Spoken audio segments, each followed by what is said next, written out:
Thank you for listening to my daddy's podcast. Please subscribe to our channel. All I gotta say is, who dat?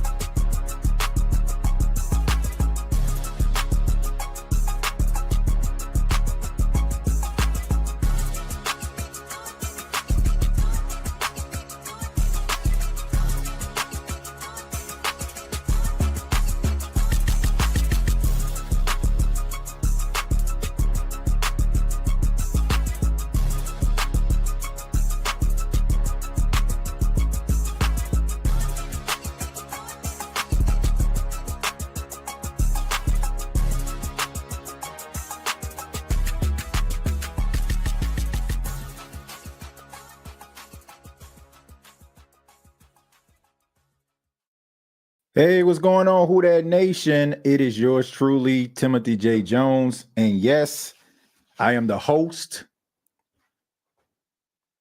of the State of the Saints podcast. And thank you all so much for checking out the State of the Saints podcast, where we talk New Orleans Saints. Hope you're having a good day so far. Really do appreciate your time. Know it's been a couple of days since your boy has been behind the microphone. To be honest with you, man, just been chilling a little bit, man, trying to relax a little bit. I got some projects that I've been working on, man, that's very near and dear to me that I plan on rolling out over the next couple of weeks. Really been trying to get in shape. I'll get into that towards the end of the show, and the reason why. If you follow me on social media, you probably already know where I'm going. But I really want to say thank you all for, always reaching out. When I don't do shows in 2 and 3 days at a time, there's always somebody is asking, TJ, where you at?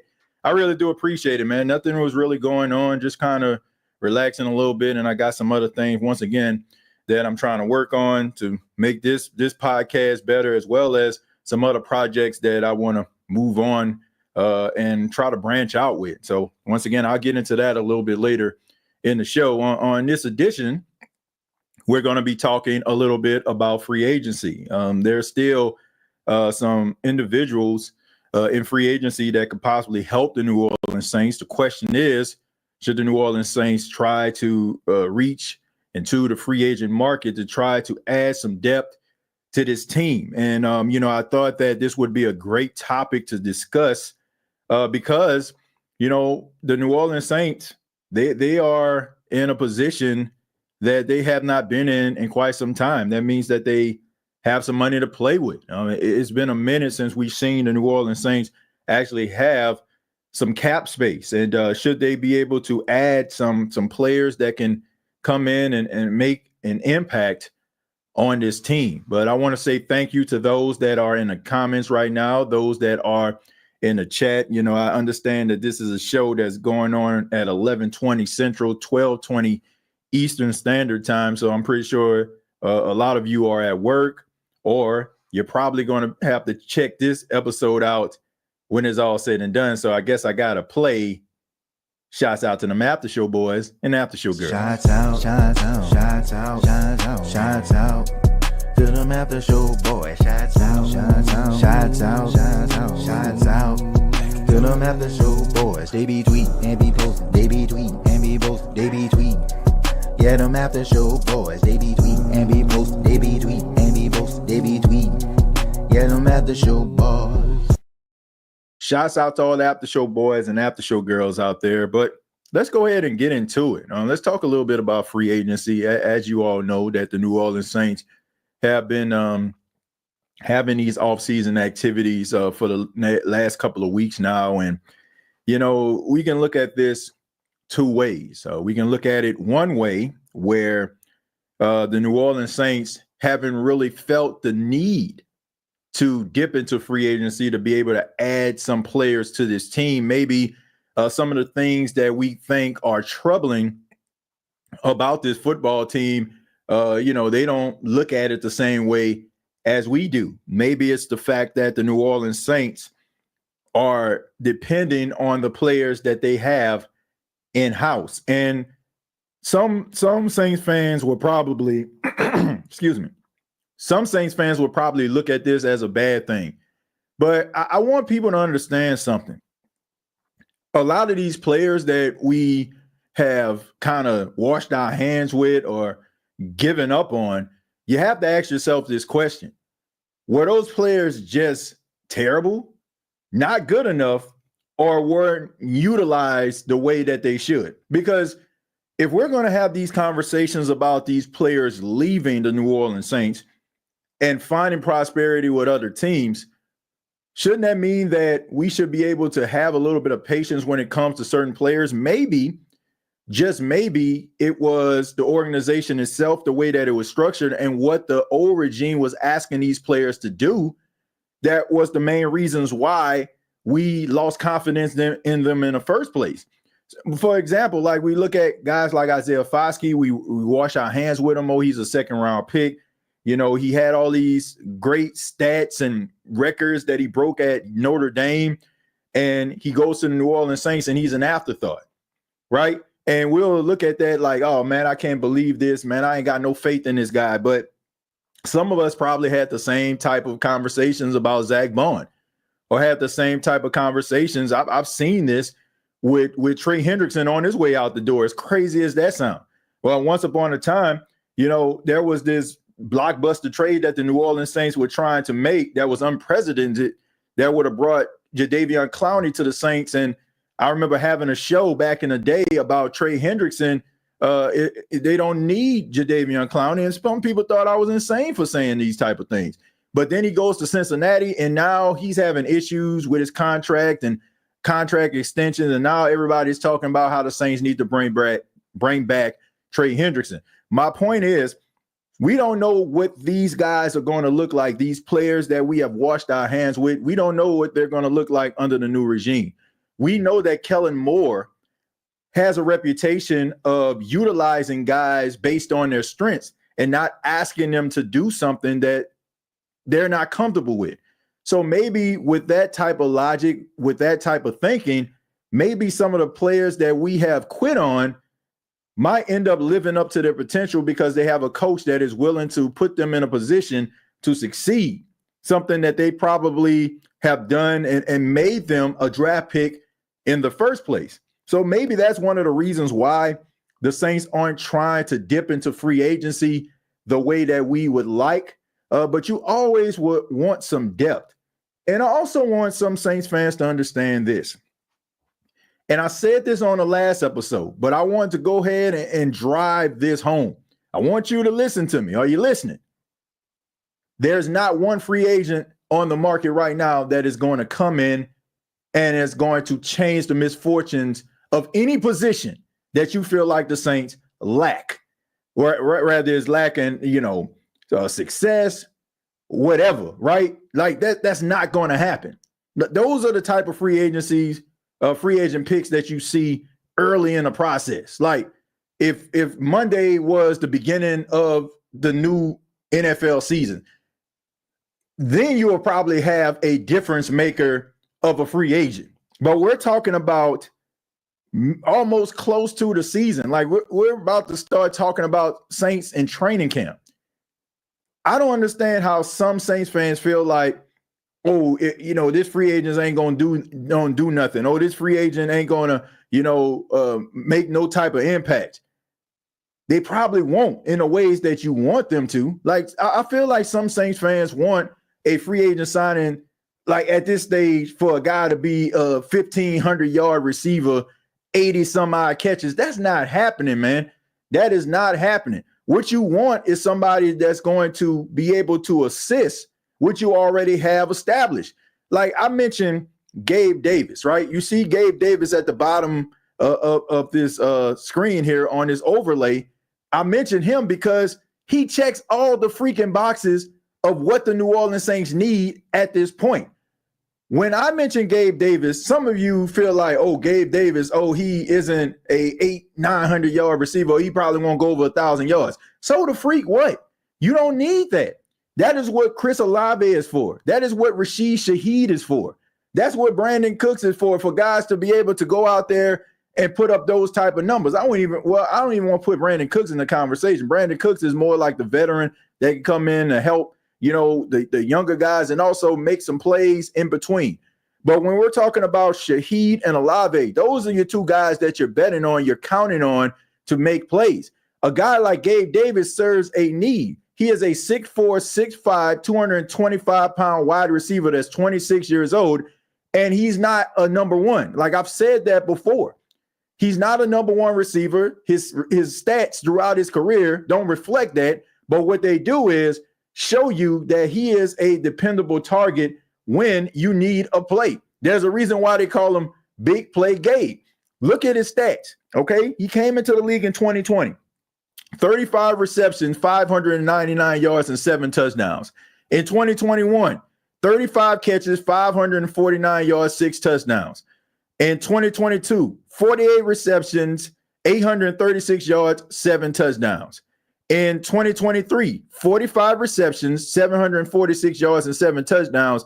And last season with the Jacksonville Jaguars, which he missed the majority of the season with a torn meniscus, he had 20 catches for 239 yards and 2 touchdowns. I say that to say this, folks. If you look at his numbers, they're pretty steady. He averaged between 6 to 7 touchdowns per year, and he's not a 1,000-yard receiver. But that means that he makes plays when necessary. When you need somebody that's going to go out there to move the chains, somebody that can help you and provide something for you in the red zone, he can be that. It's not about, is he a 1,000-yard guy? Because he's not. But you don't need a 1,000-yard guy. That's what Shaheed and Olave, once again, that is what they are for. You are not going to find a free agent that is going to change the way that you think about this offense, folks. It's not happening. Not at this stage. Normally, when you're looking at this time of year when it comes to free agency, is probably a guy that you are going to be counting on going into the season, goes down, going to be out for a significant amount of time, and you have to find a free agent to be able to pick up the slack. Or somebody that maybe your team, you had a few practices and you feel like maybe we can add something right here because it's missing. That is what this stage of free agency is about. Finding a 1,300-yard receiver, finding a double-digit sack type guy in free agency right now. Like if you get that, man, that's like lightning in a bottle.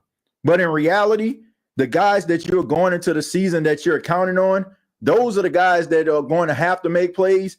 And maybe around, this stage, you have depth players. Gabe Davis could be a depth piece that you need. And even with the New Orleans Saints bringing in Jonathan Bullard on Monday, that serves as a need. Like Jonathan Bullard is not a double-digit sack guy. He's not a top interior lineman. He's a plug-in player, right? I mean, last season, what he had, 41 combined tackles and 1 sack, right? And he's a journeyman for the most part. He started his career with the Bears, then he went to the Cardinals, then the Seahawks, then the Falcons, and finally with the Vikings. But he has experience with Brandon Staley. They understand the product. They understand what he can bring to the table, right? And, that's something that you can add to your defensive line. But I just think that when we think about free agents, we think about it from the first couple of days of free agency, where when you sign somebody, they just become an immediate help. But this deep into the offseason process, you're not going to find that. If you do, it's a blessing in disguise. But it's so hard to try to find those players because other teams pretty much snatched them up. So the New Orleans Saints, you have to be kind of optimistic about, this team if they are not just so hell-bent on trying to go out here finding free agents. I'm all for the New Orleans Saints trying to see what they have. We talked about this. We had these conversations. And some of you, I feel like, are kind of reneging on some of your statements because for years, we wanted the New Orleans Saints to hit the reset button. We wanted the New Orleans Saints to look at themselves in a mirror and figure out what type of team they have, to figure out what do they actually have on this team. Do we need to pursue, other options, or given the opportunity, will these young players rise to the occasion? what are we trying to do here, right? Everybody is kind of lock in step when it comes to the expectations of the New Orleans Saints. Now, some people are probably extremely optimistic about the New Orleans Saints because that's just the way that they are. But realistically, we know that this is more than likely going to be an uphill battle for the New Orleans Saints, having young, inexperienced players combined with guys that are towards the twilight of their careers trying to figure it out. So bringing in another free agent, for another, that you feel like is going to give you 1,400 yards or a quarterback that's going to come out there and give you 40 touchdowns. I mean, I don't see that happening, man. I don't. But in a process of this rebuild, you can find players that you can believe in. You can find new stars. You can find new individuals that might end up being cornerstone players. And if that's not the case, then guess what? That's what this whole reset is all about. Trying to find the right nucleus of players to get the New Orleans Saints back to legitimacy and credibility in the National Football League. But let me go ahead and read some of your comments here. Shouts out to everybody in the chat right now. If you're watching this and you're not in the chat, thank you so much. I really do appreciate your time. Let's see. Jerry says no on Kirk Cousins. Yeah, I mean, I mentioned Kirk Cousins because it seems like it has been a topic of conversation over the last couple of days because a lot of NFL prognosticators and fans feel like Kirk Cousins is more than likely going to be on the move. There's no way that he is going to be okay and content being a backup quarterback in Atlanta. Maybe the Atlanta Falcons would probably release him now that we are past June 1. And, Kirk Cousins' name has come up linked to the New Orleans Saints. And, well, not linked, but people think that this would be a good option. I believe there were some articles that were written about this. I don't think that it's a good idea. I have nothing against Kirk Cousins. I think that Kirk Cousins is a talented quarterback.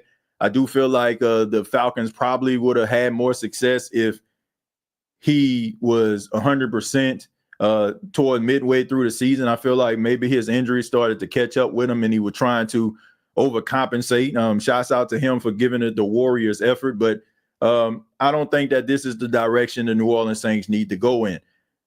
Once again, goes back to my original statement that I made a few minutes ago. If you stink, you stink. I'm just paraphrasing it. If you are trying to rebuild this thing, try to rebuild it. Don't try to make it, happen. Don't try to make it seem like we're just this close. I feel like by signing Kirk Cousins, it's like you're basically going in reverse again. It's like you're trying to make people believe that you're close and you're not. Like you're not close to where you want to be. You don't even know what your team is going to be. You don't know if you got the right coach. You believe that you do. You don't know if the right players or this is a good combination or a recipe for success. You would like to think so, but I just think that there's a lot of question marks. And bringing in somebody like Kirk Cousins, to me, I just feel like that would be sending the wrong message yet again. And honestly, you'll be setting yourself back because Kirk Cousins is like 37 years old. He probably has maybe 2 or 3 more good years of football left in him. When you have guys like Tyler Shuck and Spencer Rattler that can probably give you more than what Kirk Cousins will be able to give you if you put them in the right position to succeed, which all signs are indicating that these guys are playing really well.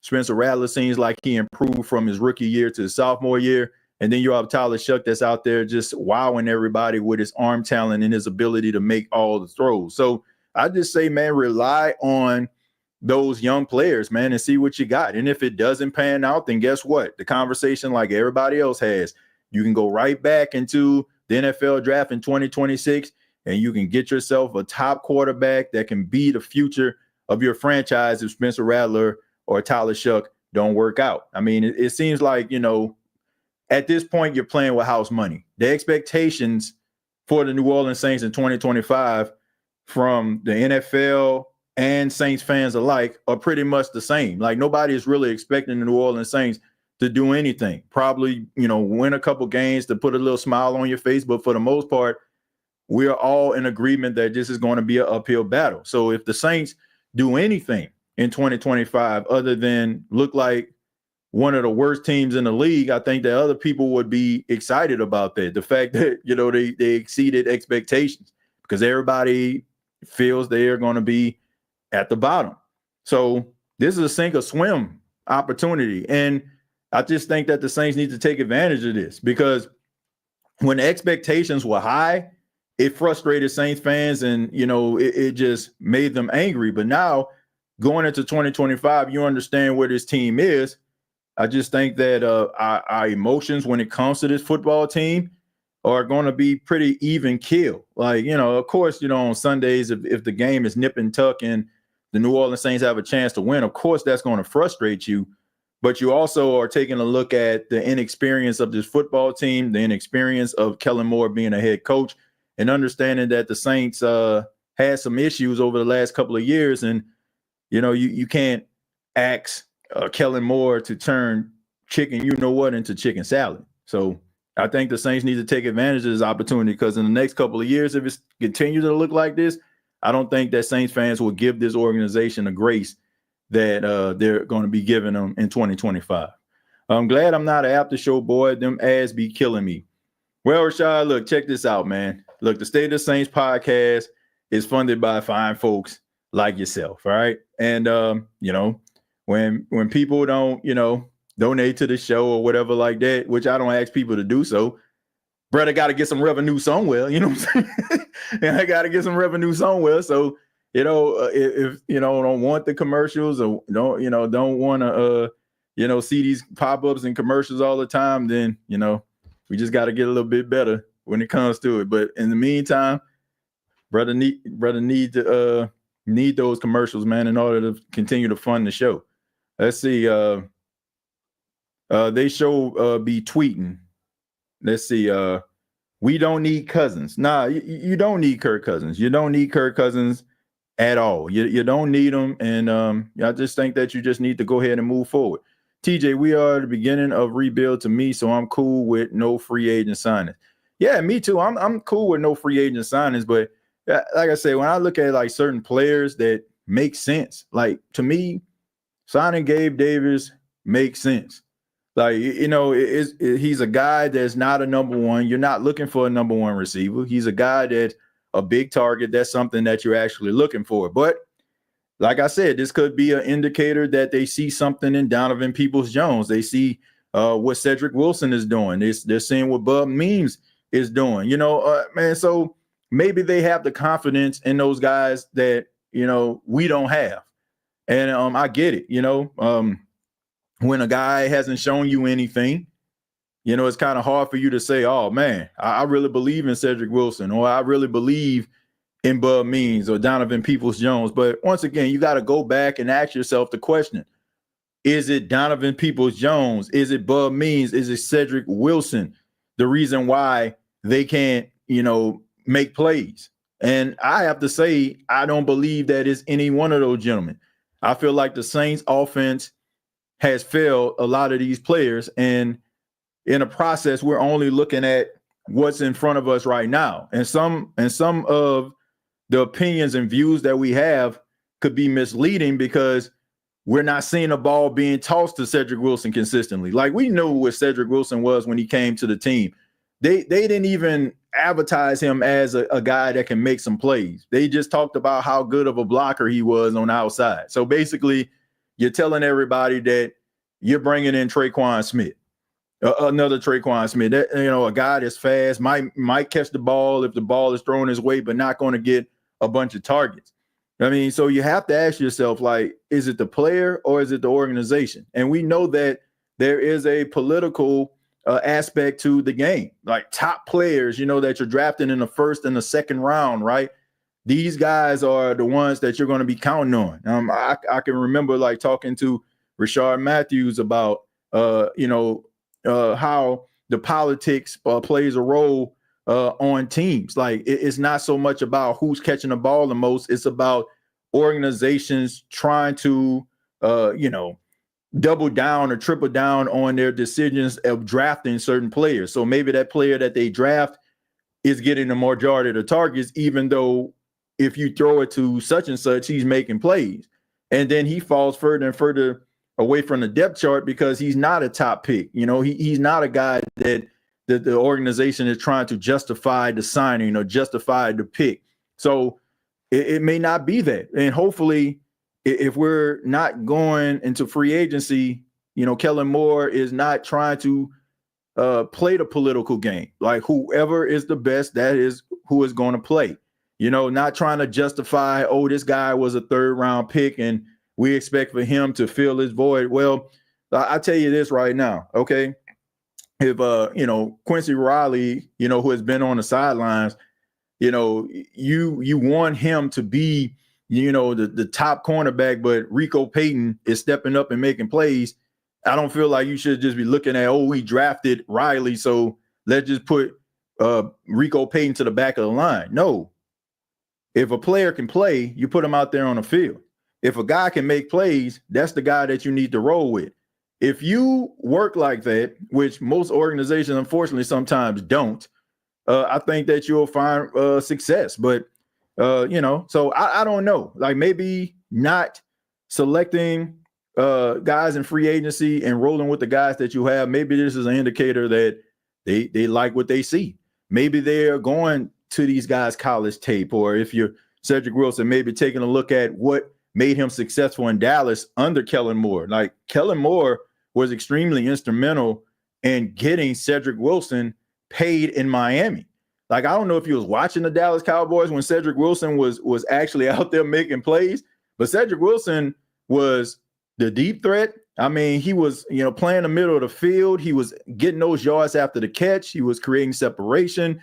Like all of these different things, like it wasn't just a coincidence that he got paid in Miami and then he goes to Miami and you got the political game going, right? Not the fact that Cedric Wilson couldn't play, but are you going to take targets away from Tyreek Hill or Jalen Waddle? Jalen Waddle, your 1st round draft pick.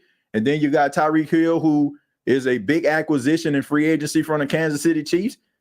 You gotta look at the situation.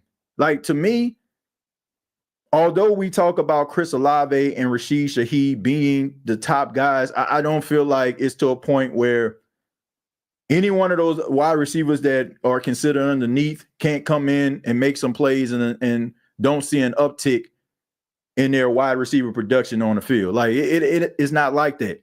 And then you also have to take into account, I hope that this doesn't happen, but Rashid Shaheed and Chris Olave have a reputation of getting injured, being out for a significant amount of time.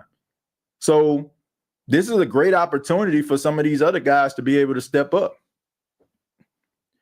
Let me go ahead and read some of these donos. Shouts out to Doc54. Thank you very much for the 499. Says, Carr retiring was a huge blessing. We saved at least a year on the rebuild, got to maximize the opportunity and be diligent with the cap and roster.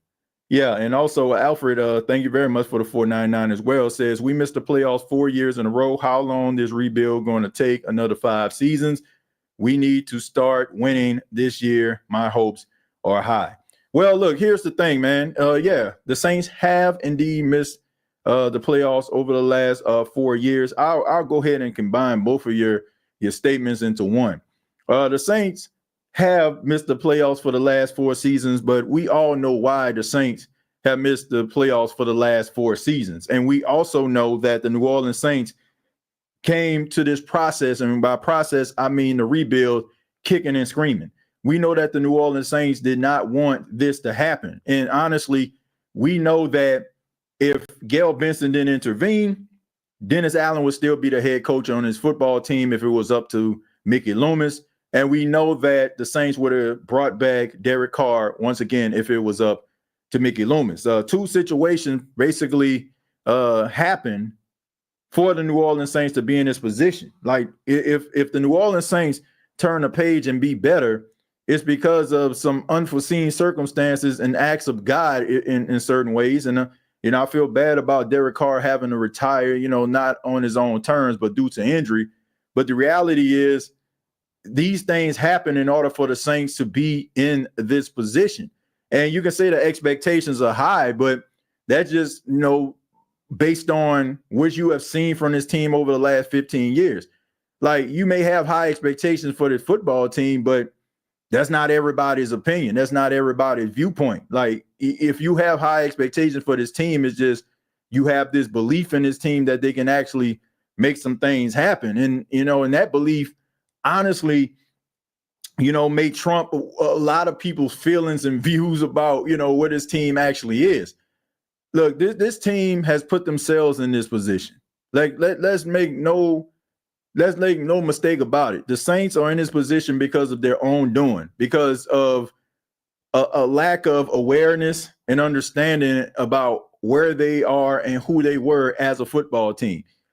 Not really fully understanding that two of the most significant individuals in your franchise's history are gone. And to believe that you're going to be able to, as the old church folks say, pick up the bloodstained banner and continue to press on as if nothing is going to change. Drew Brees is an anomaly. And if you don't believe that, look at the last couple of years of Saints football at the quarterback position. You see that he's an anomaly. Sean Payton as a head coach is an anomaly, especially when it comes to the New Orleans Saints and their franchise's history. And the Saints had an opportunity to turn the page. They could have went out here and interviewed Kevin O'Connell, and Kevin O'Connell would have came to the New Orleans Saints, and we know that the New Orleans Saints would have found success. Why? Because he's a pretty darn good coach for the Minnesota Vikings, and he has a reputation of developing quarterbacks. So if you know that this is a guy that can actually come in, be another, offensive guru, so to speak, and also knowing that your star quarterback retired and now you need somebody else that's going to continue to keep that success and keep that reputation going from the quarterback position, why when you want to bring that person in?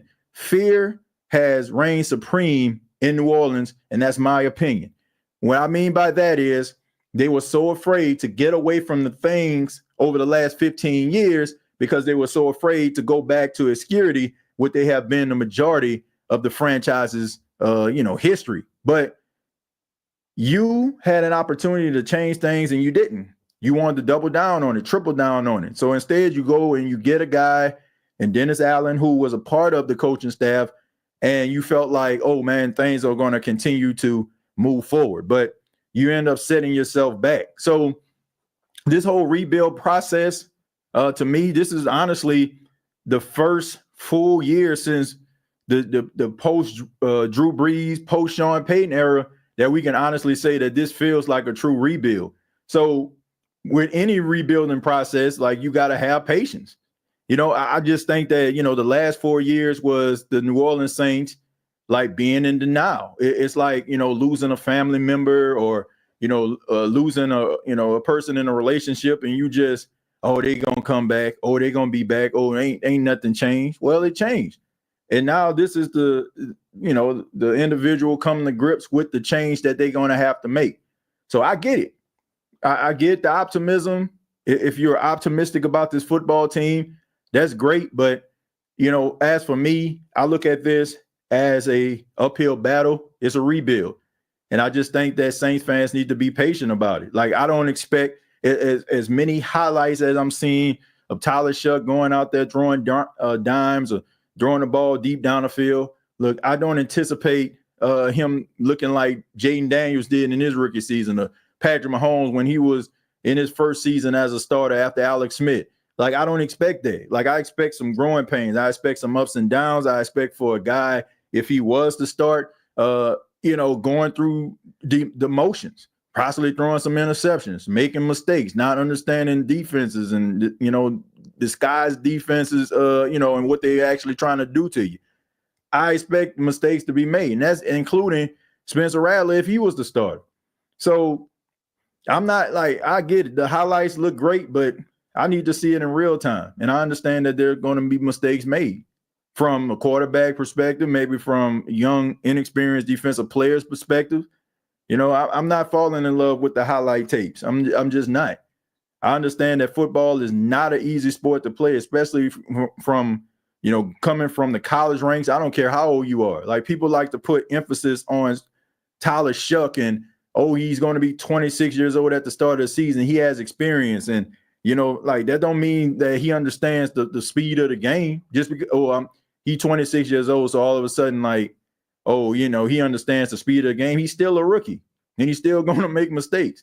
So, like, age may bring on maturity, but in the NFL, like, man, experience brings on a change. I don't care how old you are. So he can be a 26-year-old rookie at the start of the season, but at the end of the day, you still have to understand the speed of the game. Why we don't need quarterbacks anyway. I would wish some people quit acting like 3-year-olds because we didn't draft Sanders, give Shuck or Rattler a chance. If they don't pan out, then they didn't pan out. Yeah, I just think that when it comes to the whole Shadur Sanders thing, I think that people kind of are, content with that, and I think they kind of moved on. Like it ain't happened. So, I think they are embracing Tyler Shuck. I don't think the way that Saints fans feel has anything to do with, Tyler Shuck as a quarterback. I just think that they have been disappointed and let down by this organization over the last 4 seasons at least, and people are tired of it. And they're tired of hearing about all of these different things that are going to change, and and also like how the New Orleans Saints organization just kind of stays in neutral despite the fact of anything that's going on. Like I mentioned, what change have taken place in New Orleans if Gail Benson didn't intervene and talk to the players? When it comes to Dennis Allen, would we even be having this conversation about, the offense looking completely different if Derek Carr didn't retire? So I don't know. A lot of things happen in order for them to get to this point. I just think that Saints fans are just frustrated. They want 2 things. It's rather we are going to get better, or we're going to stink and be bad, and, that's going to lead to us getting better. Not anything in between, not hearing, oh, we so close, we are a quarterback away, we're offensive lineman away, because that's just not true.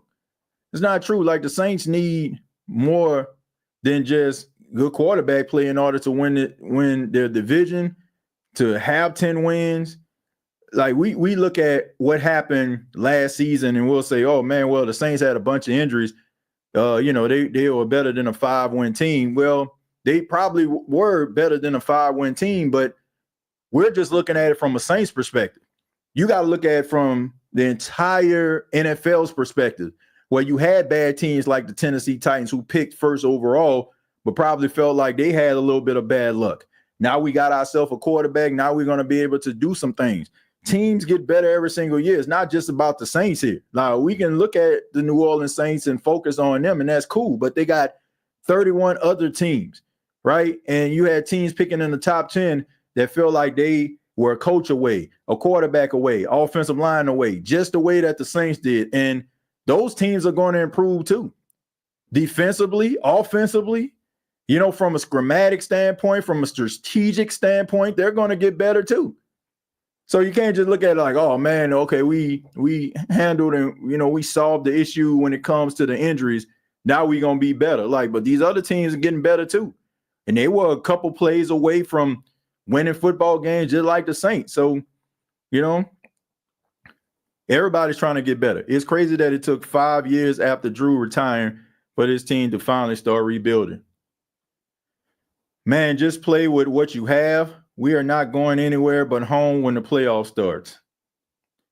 TJ, what running back on this roster do you think will emerge as Kamara's running mate? Kendre Miller, Clyde Edwards-Helaire, or Devin Neal?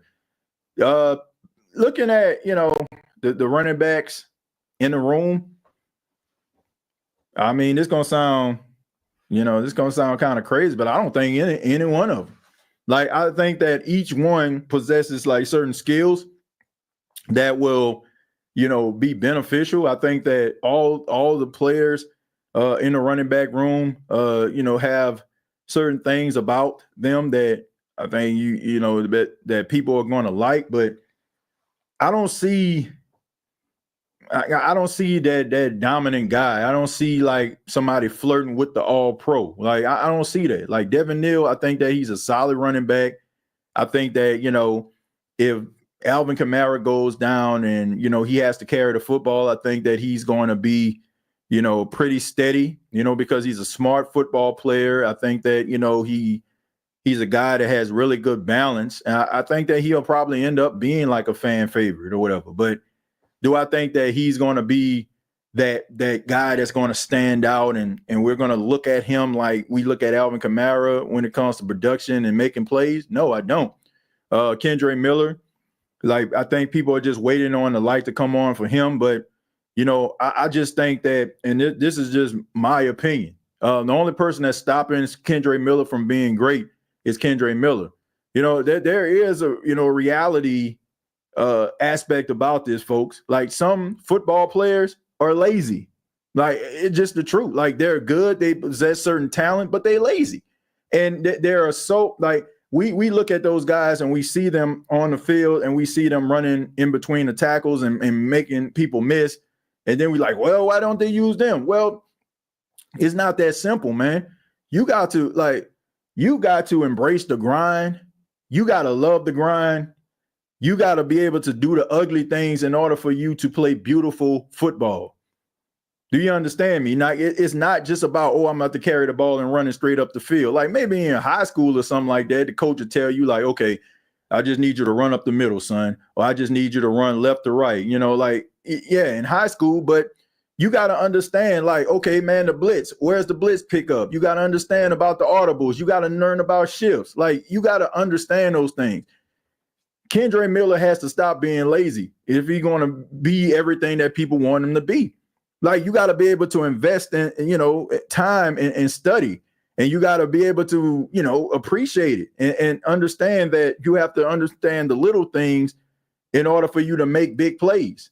So unless he about to like really dig deep into this playbook, you know, I mean, I can't really say that I trust him. Like he has the talent. Like everybody sees it. Everybody sees the talent that he possesses. It wasn't a mistake. Like he deserved to be drafted the way that where he was. But you got to be able to put in the work, man. It's not just about being good. It's not just about, oh man, I can break tackles. Like you got to understand the playbook and what the heck you doing. So until that actually happens, I don't really have that much faith in him. I think that if he buckles down and get into that playbook, I think that he can be that replacement for Alvin. But if you're not going to put the work in, if you're not going to take care of the little things that keeps you on the field, I just think that everybody wasting their time when it comes to him. But Devin Neal, to me, would probably be that guy. Clyde Edwards-Helaire, he definitely can give you something. You know, people have been making a big deal about Clyde Edwards-Helaire and, you know, like the Kansas City Chiefs gave up on him. Look, I just want to say to all those people, man, you don't know what the hell you're talking about, all right? We know that the Kansas City Chiefs let him go. But the reality is this dude was dealing with so much mental stuff. You know, it was impossible for him to really, really live up to that full potential. I think that number one, him being closer to home and being around a support system that can embrace him will make him better. You know, that's some, you know, being around his people, not being so far away from home. He's from Baton Rouge. I think that helps. So, you know, it had a lot to do with the fact that he was dealing with certain things, and the Kansas City Chiefs felt like, you know, man, we want to see you do better, but man, we got a game to play. And it just seemed like, you know, he was going through a lot.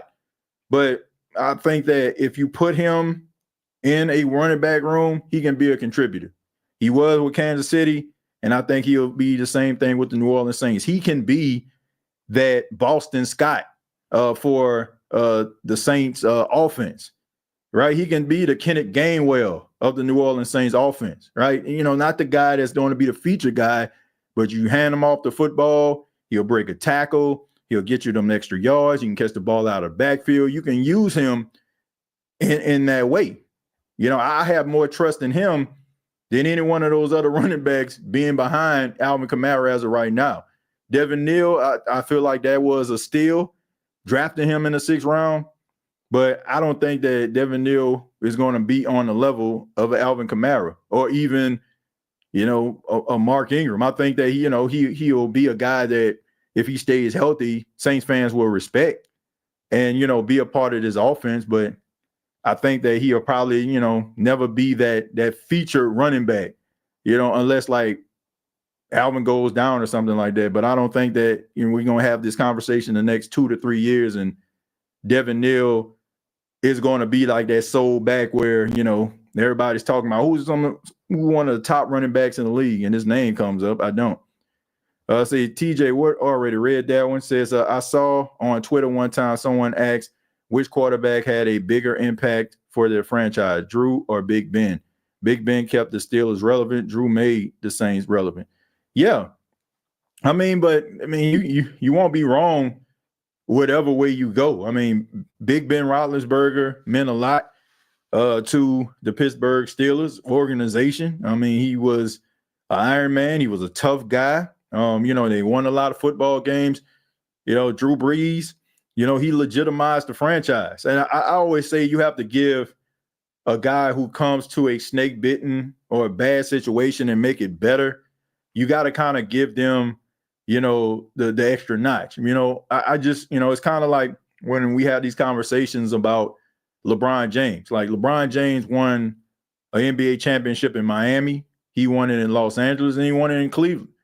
But the championship he won in Cleveland, to me, meant more to his legacy than the one in Miami and the one in Los Angeles. Why? Because the Cleveland Cavaliers historically have been trash, right? They call Cleveland the mistake by the lake. Not too much winning goes on around there, right? When he won that championship in Cleveland, it meant more. It meant more to those fans in Cleveland, meant more to his legacy. When Drew Brees came to a snake-bitten franchise that was the New Orleans Saints, he changed the way that people think about it. Like I always say this on this show, Drew Brees basically legitimized a franchise. Like there are some of you that don't even like these are like the dark ages to some of y'all. Like because you weren't alive when the Saints were like stinking it up every single week and you're watching the New Orleans Saints on TV and it was just basically background noise while you clean up your house or they were so bad that you couldn't even watch them on TV because the games were blacked out. Some of you don't even know that. Like you probably have a big brother or uncle or aunt or mama or something like that telling you how bad the Saints was growing up. But some of you, like, you just can't even like fathom in your psyche because all you remember is Drew Brees going out there, putting up a bunch of yards and helping the Saints win football games. That's why, over the last 4 or 5 years, some of y'all like feel like the sky's falling. This man legitimized the franchise. He made this organization credible.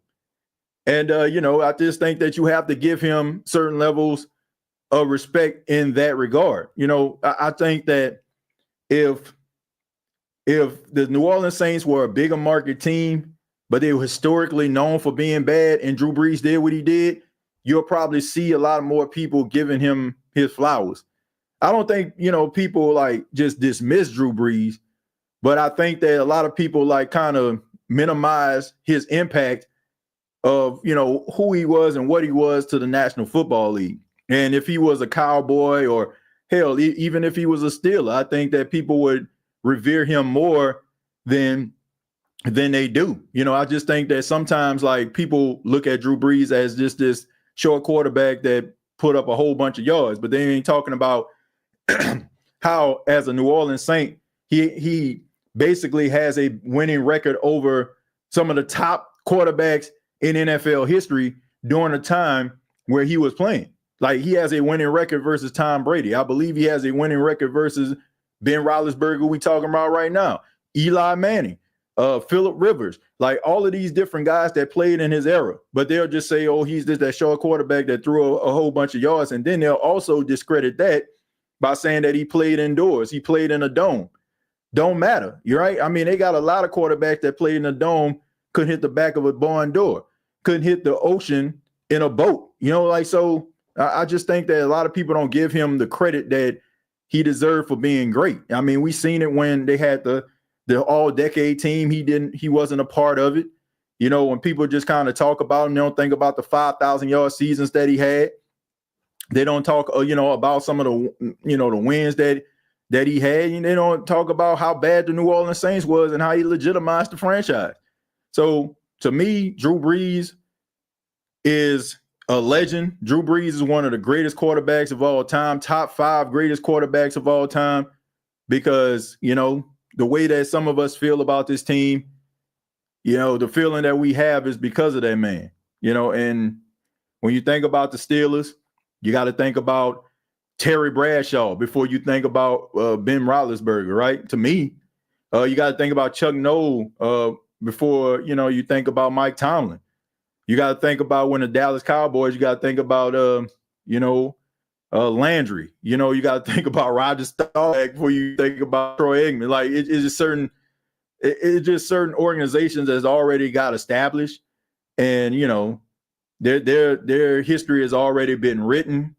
That's the reason why they get the majority of the primetime games and be able to be talked about consistently on Monday Morning Quarterback, is because they have a history that's already been established. And yeah, you had quarterbacks that came years later to try to build on that legacy. But, like, Roger Staubach is the deity when it comes to the Dallas Cowboys. Troy Aikman won 3 Super Bowls. I want to say, Roger Staubach won maybe 1 or 2.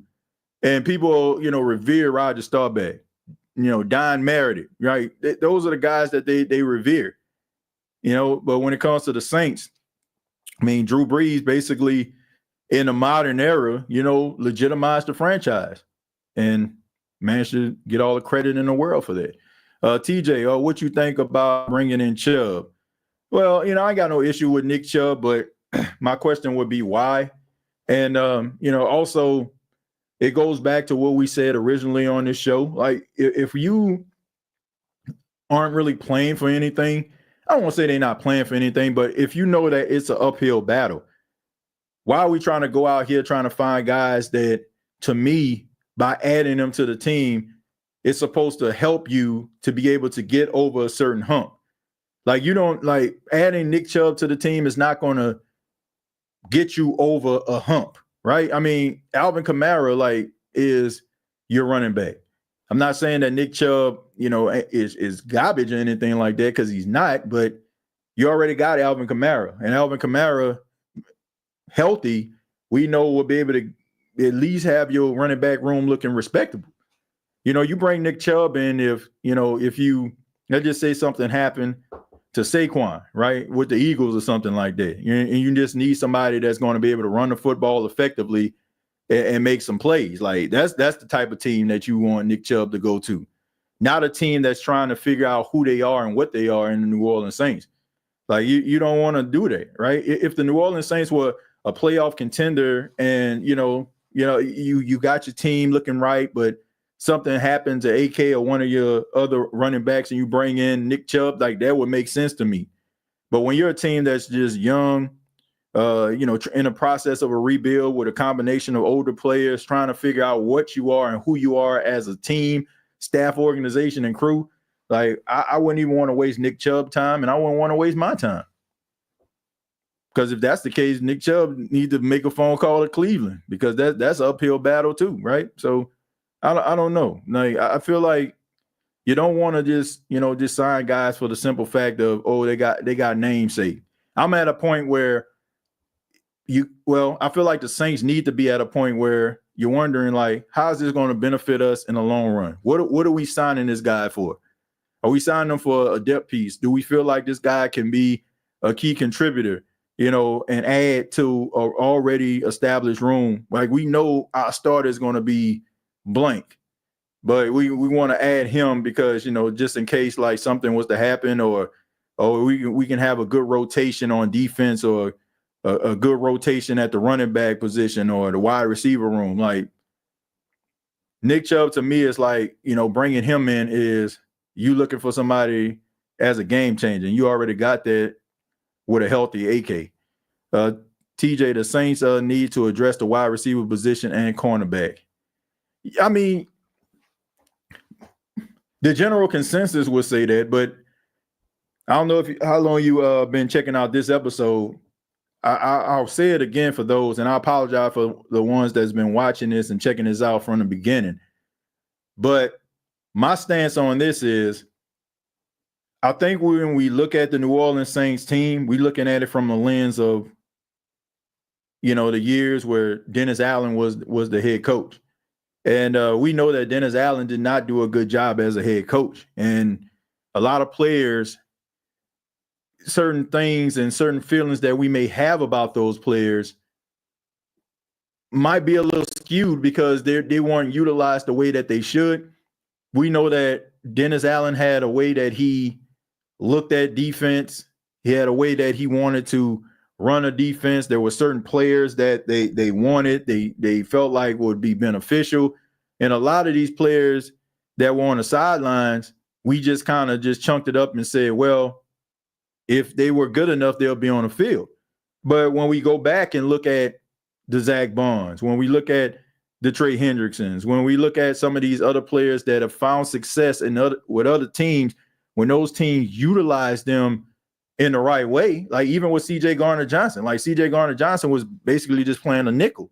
He leaves the New Orleans Saints, goes to the Philadelphia Eagles. He was tied with 6 interceptions, which was the league lead. And he probably would have broke that if he didn't get hurt that first season. So it's like when teams are utilizing these guys based on their strengths, like what can you do well? Let's put you right here. These guys are knocking it out of the park. So we can't we can't just say that the Dennis Allen experience was a failure and just look at it from a wins and losses perspective. Like, you got to look at it from a player perspective as well, man. We got to look at the fact that not only did Dennis Allen as a head coach fail the Saints fans by not putting a respectable, credible product on the field, but he also failed some of these players who probably in a better position could have made plays, but you didn't put them in a position to make those plays. Or you didn't give them enough chances because you had your picks and your chooses. You had, the political game going. Like, I can't do that, right? I don't know. I don't know what a Dennis Allen Bub memes will look like compared to a Kellen Moore Bub memes. I don't know what a Jawan Johnson under Dennis Allen will look like versus being under Kellen Moore. Like, we don't know. We don't know. We do know one thing, that Dennis Allen was not a good head coach. So we can't pick and choose, the way that we look at this football team. Like, there may be some good qualities about these guys. And the reason why the New Orleans Saints aren't going out here trying to reach for every free agent that has a name is because they probably are looking at the players that they have on a team and like the direction that they're actually trending in.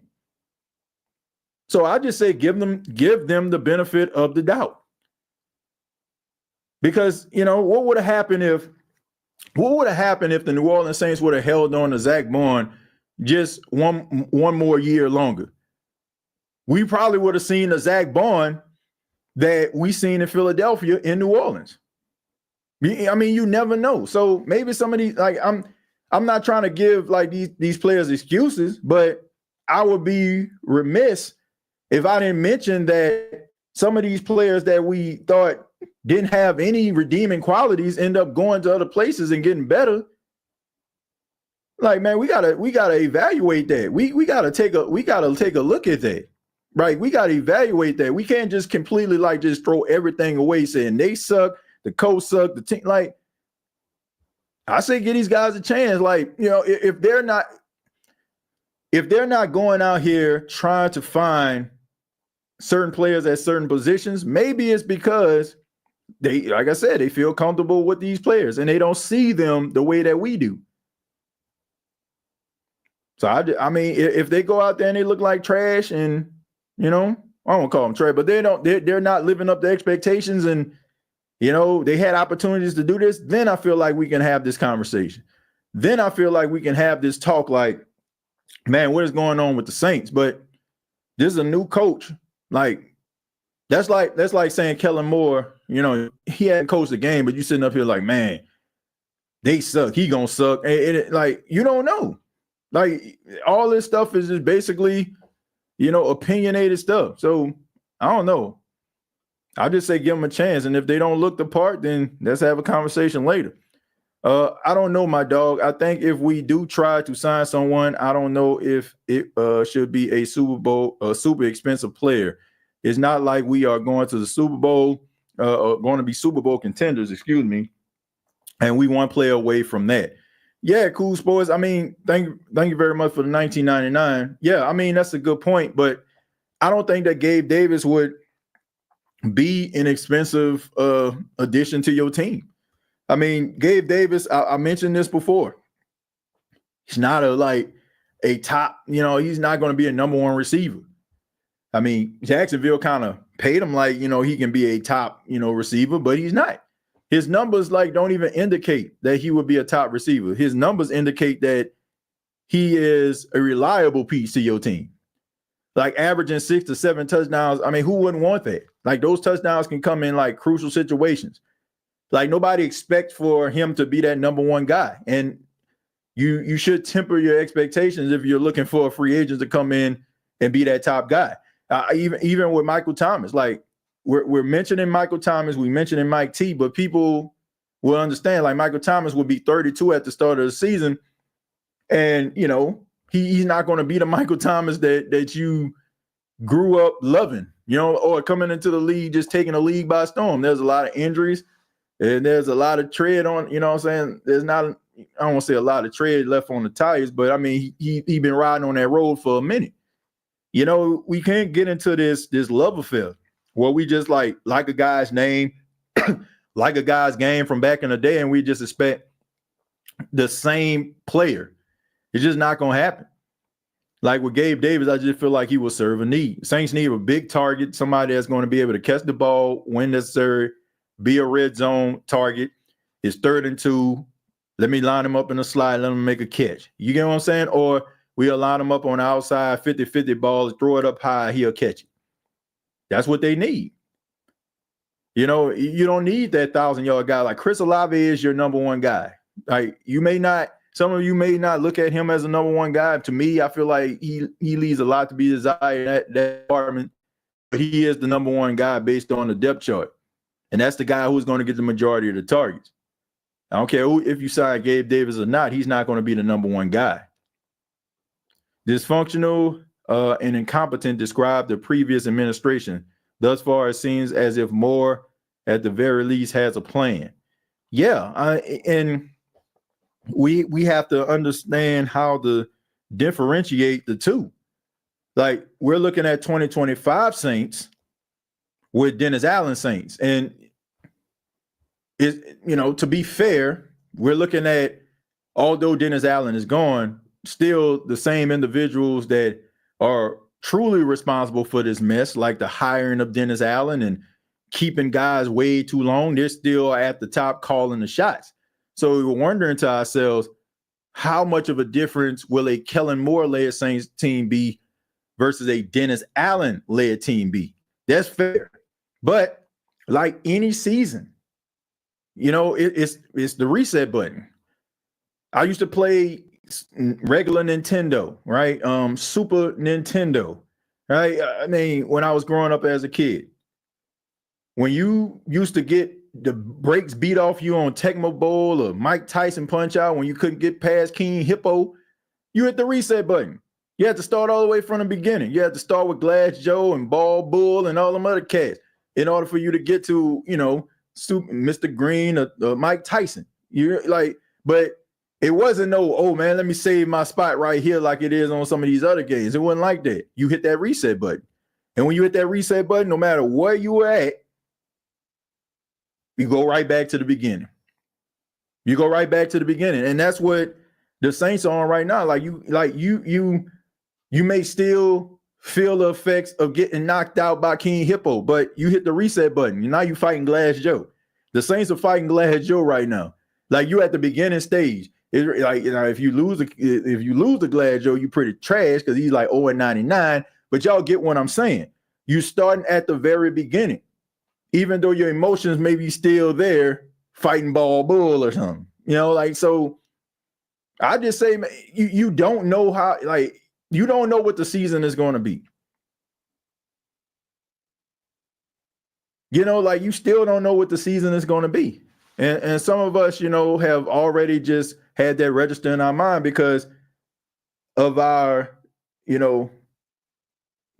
we don't believe in Mickey Loomis and we don't believe in the higher ups. But I'm not trying to allow that to affect the way that I embrace Kellen Moore as a coach, because I feel like that man deserves a chance. I'm not looking at Kellen Moore this season the way that I would look at Andy Reid for the Chiefs. Like if the Chiefs win 5 games, then man, that's unbelievable, right? You got the best quarterback in the modern era in Patrick Mahomes, and like a lot of people are considering now as, one of the greatest coaches, top 5 greatest coaches of all time in Andy Reid. Like, I'm not looking at Kellen Moore like that. And I don't feel like it's fair for any Saints fan to look at him like that, knowing the situation that the Saints are in. You got to hit the reset button. You got to embrace that, and you got to give him an opportunity. And with that, it comes with some patience when it comes to some of these players, because I've seen this. I've seen these, the Saints allow players to leave that we thought were just not good, and these guys are sitting up here becoming all pros and could have been cornerstone players for the team like Trey Hendrickson and Zach Bowen over the next couple of years, and you basically had them boys on special teams or reserves or a backup or a part of a NASCAR package. Like, TJ, we need one more corner and one more wide receiver. I like the corners who they are looking at. For the wide receivers, I would like them to get Amari Cooper. Yeah, I mean, look, I think that Amari Cooper would be a good addition to the team as a role guy. Like, man, I understand who Amari Cooper is or was. Amari Cooper has been played a lot of football, has been in a lot of wars. It's caught a lot of passes. And,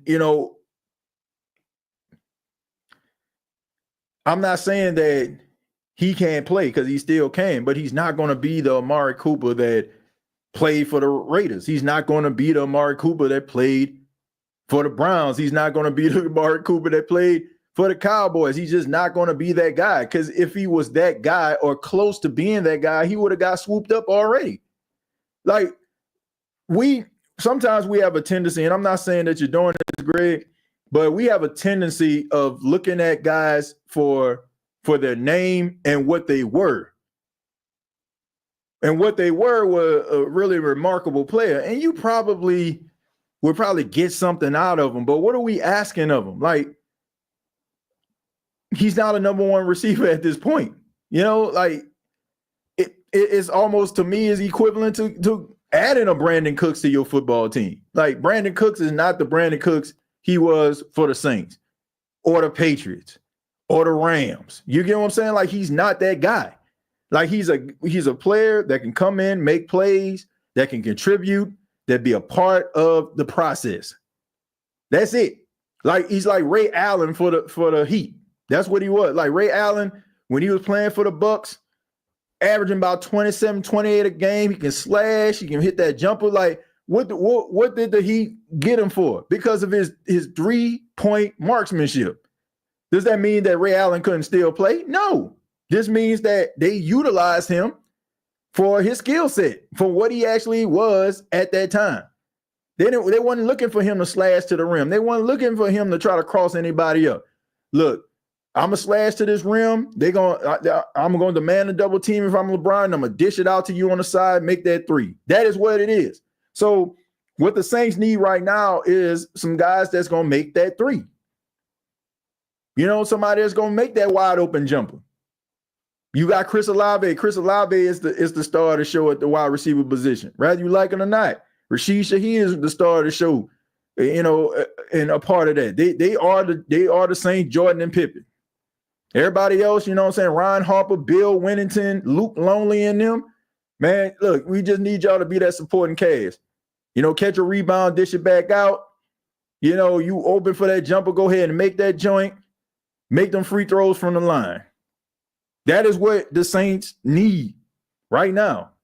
Like, Amari Cooper, if he comes in, he's going to just be a jag at this point. Keenan Allen, he comes in, he'll just be a contributor to the team.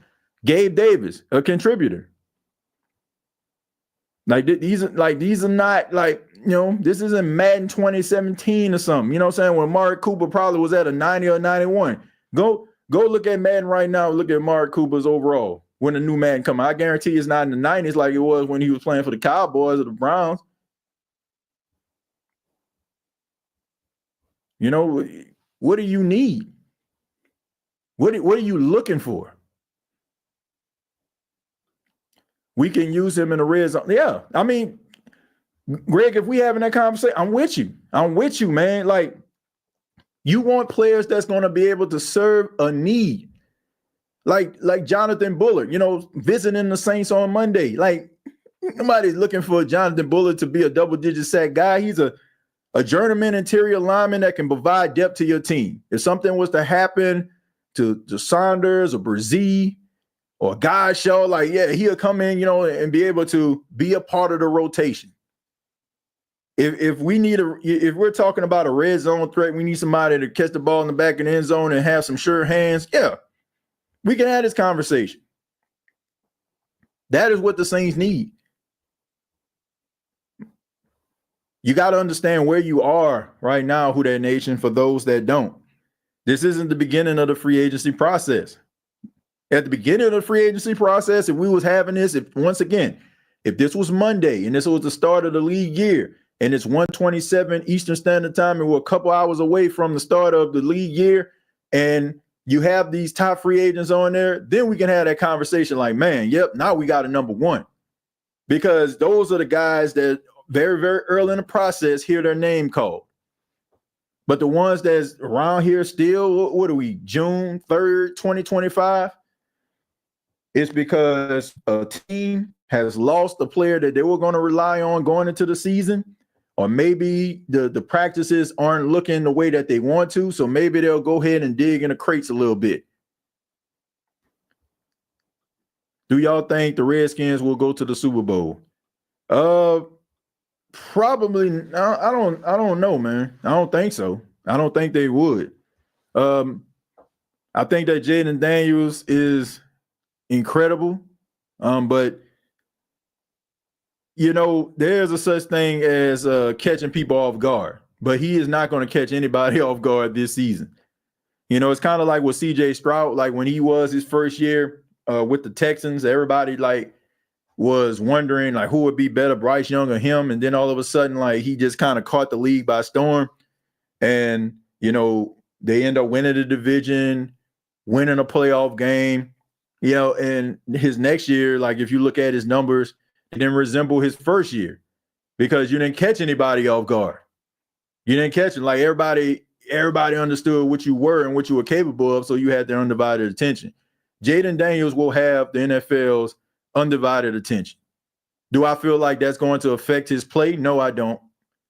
But there's going to be a little bit more of the midnight oil that is going to be burned by going through what Jaden Daniels can do, and they're going to understand his tendencies and the things that he does, and they're going to try to take it away from him. And they're going to make him try to be able to, you know, try to compensate for what they taken away from him that makes him Jaden Daniels. So I don't know, man. I mean, seasons change every single year. Quarterbacks that we don't expect to do anything get better. Quarterbacks that we expect to be flirting with the MVP take a step back. Sometimes, you know, the teams that we anticipate to be in contention towards the end of the season end up having a little bit of bad luck. And then you have those teams that did just enough this offseason in order for them to be relevant enough to be able to knock off some of these top teams. So I can't answer that question, man. Like every year is different. Every year you're going to see a team emerge and rise from the ashes like a phoenix. Like it's going to be one or two teams that you don't expect to be in that position. That's why, like, you never know. Like even with the Saints and, you know, the expectations or lack thereof that we may have or others may have for this team, like you don't know what this team is going to look like. I mean, they may not make the postseason, but give you enough optimism for the future. You know, you never know. I'd rather see anybody but the Chiefs in the Super Bowl at this point. That's very true. Says, I wouldn't mind seeing a new team like Houston going to the Super Bowl. Yeah, I just think that people like get fatigued when it comes to the constant, right? And by constant, I mean the same teams, the same old song and dance, same old thing over and over and over again. Oh man, like then Chiefs in this thing. Back in the day it was New England, and like you get tired of watching the same teams. But I always ask people this question: if this was the Saints, would you get tired of that? No, right? You're tired of it because you don't have an emotional investment to it. Or if this was your Falcons like dominating the league, like would you be, what I'm saying? Like, would you be like, man, I'm tired of watching them? No, I always say, people want to see individuals win. They want to see teams win, but they don't want to see them win too much. Okay? You won't see people doing good, but you don't want them to be doing that good, right? Especially like when it makes it look like they're doing better than you. Then all of a sudden, like, okay, man, that's enough. That's enough, right? You get frustrated, you get tired of watching it, man, get out of my face. You get what I'm saying? So, I mean, if this was the Saints, once again, would you care? No, I wouldn't. I mean, I think that's a testament to greatness that you continue to be at the top. Like, teams try to knock you off and can't do it. Right? I mean, I just think that's, if you got a problem with it, try to stop it. Lions are taking a step back. I mean, you would think that, Ben Johnson not being their offensive coordinator anymore, losing Aaron Glenn, him, both coaches going to teams to become head coaches, Glenn with the Jets, Johnson with the Bears. Like you would think that, right? But we'll see, man. I think that Dan Campbell has done a really good job at getting coordinators, that know what they're doing and putting guys in the best position to succeed. But, that always, to me, is a double-edged sword if you think about it. Because when you have a coach that is a team manager, which means that he doesn't really have a side of the football that he just calls his own, it's always, you always have to find yourself rebuilding, because if you have a really good defensive coordinator and a really good offensive coordinator that you hired, teams going to want some of that. I feel like that's the same thing that's happening with Tampa. Like Tampa, over the last couple of years, have lost their offensive coordinator. They lost Dave Canales. He goes to the Panthers, and now they lose Liam Cohen. He goes to the Jacksonville Jaguars. It's like, it's a blessing and a curse that you are able to find the right hires to bring in to be a part of your organization, but you got to keep on going to the craze. You got to keep on going to the Indeed, the LinkedIn, to be able to find guys that are qualified to be able to do that. But if you coach a certain side of the football, which me personally, I'm glad that the Saints decided to go offense this time with Kellen Moore, then at least that if you have a top-rated offense, that more than likely is going to be a constant. Now, defensively, if you have yourself a decent defensive coordinator, like somebody that, probably not going to be on some old, some spag type stuff, where they just dominating every single time and teams want to try to pilfer them away, you might be able to be on to something. But vice versa, like if you had a really good dominant defensive coordinator and your defense was just on point, at least that side of the football would be able to hold down the fort until the offense get where they need to be, or vice versa. The issue was with the New Orleans Saints is the defense fell off, right? The defense was something that you can be able to count on. And the offense just, was bad. So when they both were bad, it was like a recipe for disaster. So I always just wonder about those game managers. I mean, Todd Bowles to me is not a game manager. He's, his side of the ball is defense. But when it comes to like guys like John Harbaugh, who was specialized in special teams, but he's more of a game manager, be able to like kind of, he has his offensive and defensive coordinators and he tries to make things work with that. Like it's always tough to me, especially like if you're like you're not really grounded as a coach or have that reputation of being able to rebuild offensively and defensively like he has over the last couple of years. TJ, do you think the Ravens have what it takes to win the Super Bowl? I think the Ravens always have what it takes to win the Super Bowl. The Ravens, their problem is they find the worst times to play their worst football. It's like some of the things that they have done throughout the season that has made them successful, from running the football effectively, Lamar being able to move around the pocket, rather it be a player that they count on to make plays, ends up going down. It's like something always happens. Like they always play some of their worst football in the postseason, or they might have some bad luck. Like when they played against the Chiefs, Zay Flowers ends up getting a big catch, and then all of a sudden, like he fumbles the football at the one trying to leap out for it, trying to make a play, which I can understand. But you got to live to fight another day, man. Too much at stake.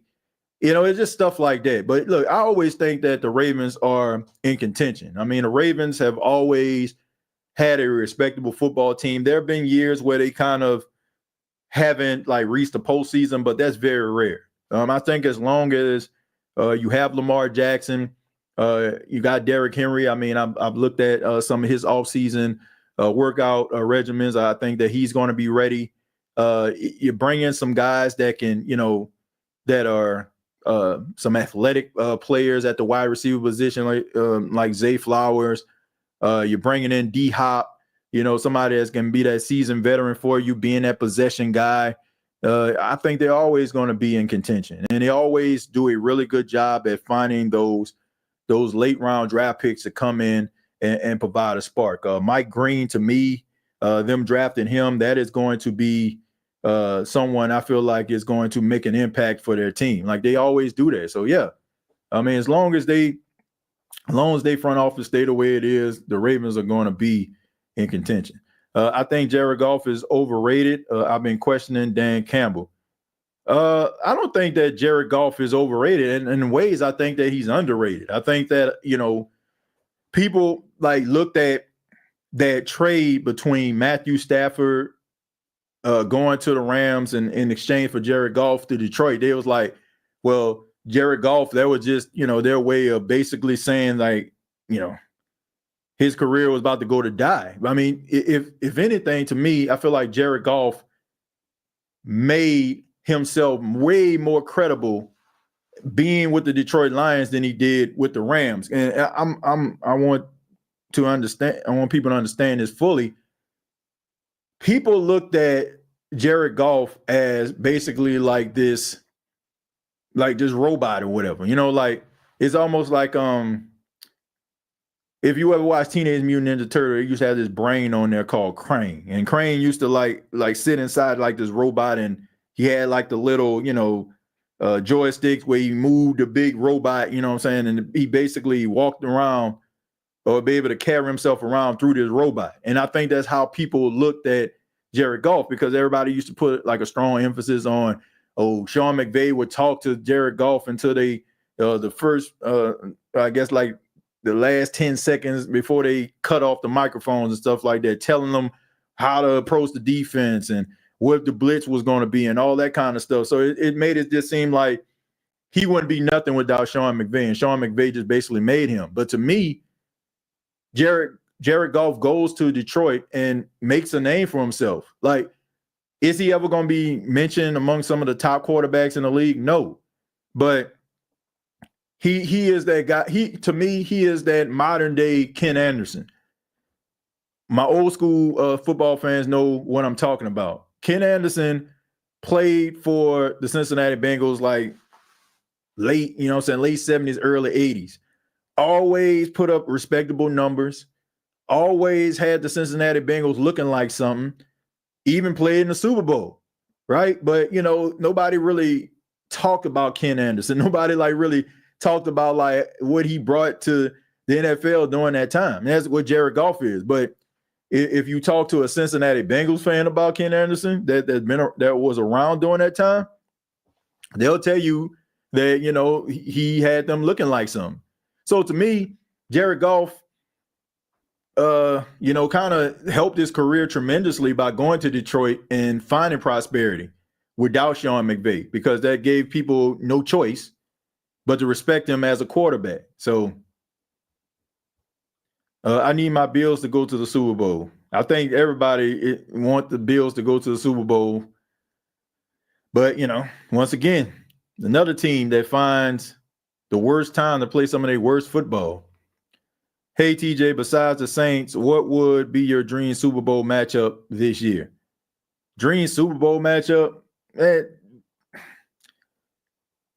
I honestly don't have a dream Super Bowl matchup, but I mean, I would like to see like teams that, it's just something about teams that you see throughout the years have just, just look like trash, and the fan base and stuff like that, man, just be so dejected, and and they just want to see their team win. Like I always like admire like those fans. I got like Detroit. Like I would love to see the Detroit Lions in the Super Bowl because their fan base deserves that, right? I mean, you think about Detroit, man. I mean, it's a blue collar town, man.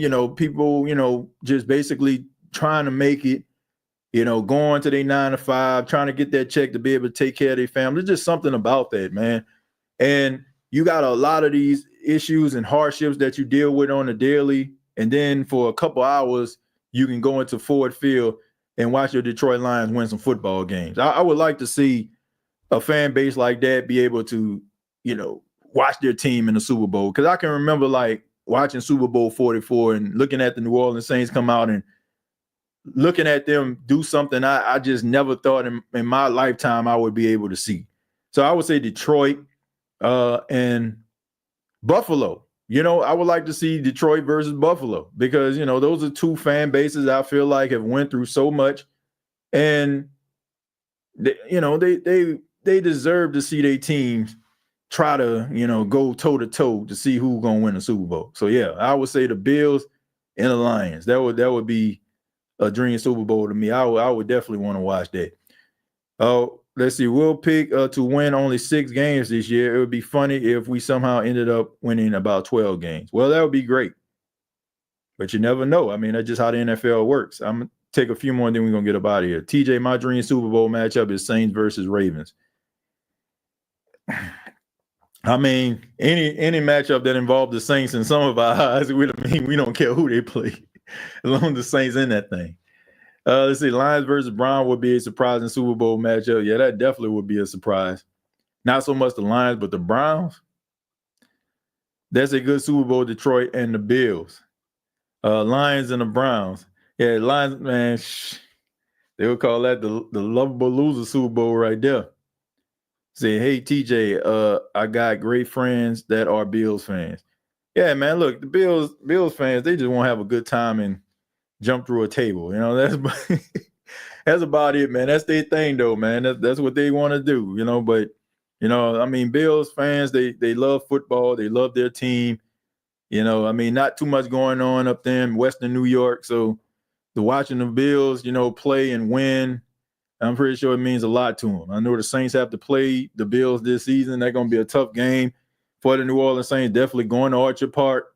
But, man, the Buffalo Bills are a really good team. Josh Allen coming off an MVP campaign. Will he be able to go back to back? And the whispers are starting to happen with Josh Allen too. Can he win the big one? Lamar Jackson, can he win the big one? Joe Burrow, can he win the big one? They know he can get there, but can he win the big one? And questions among Saints fans is, can the New Orleans Saints at least give us some respectable football?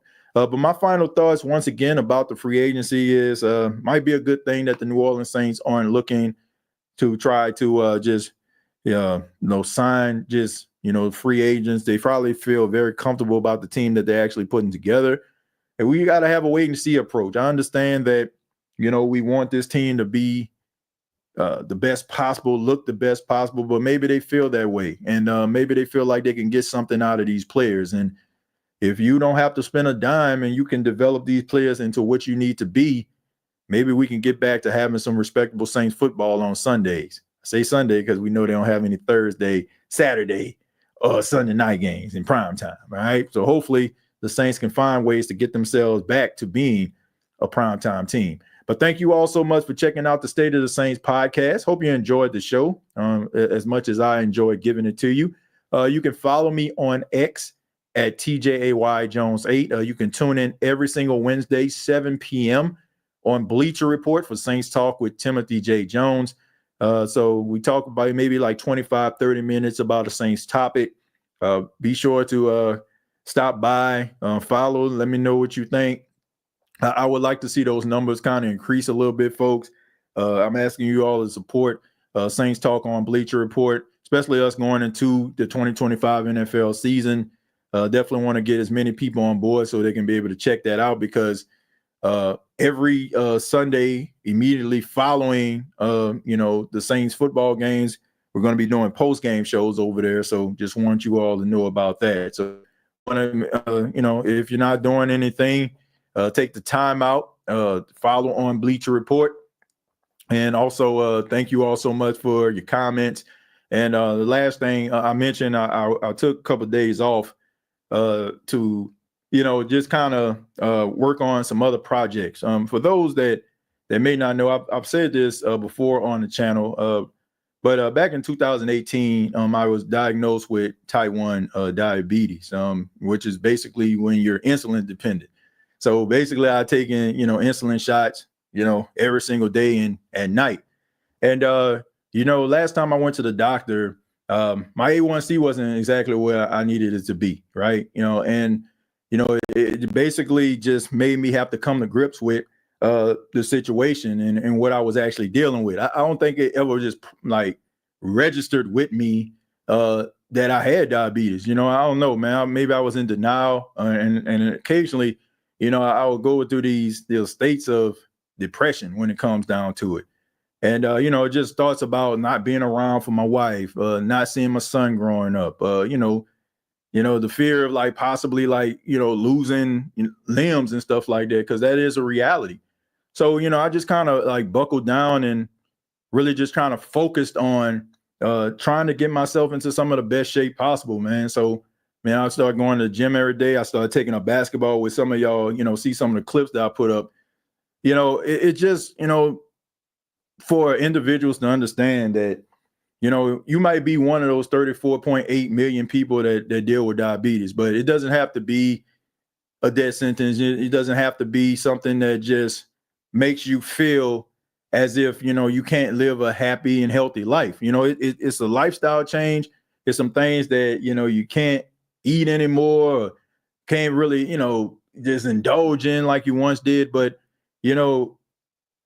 you want to make sure that, you understand like there are certain things out here that you can take advantage of. And this is what I've just been working on, man, just trying to bring awareness to that. And over the next couple of weeks, I'll roll out the plan and, this is just a campaign. And what we're going to do is, man, we're going to try to add that to this show, because I know since I've talked about this, there are individuals that, talk about their experience dealing with diabetes, so there are going to be like different things that I want to add to the show, to just try to, get people the right information that they actually need. And also, man, be able to go through these type of situations together. So just know that you're not alone.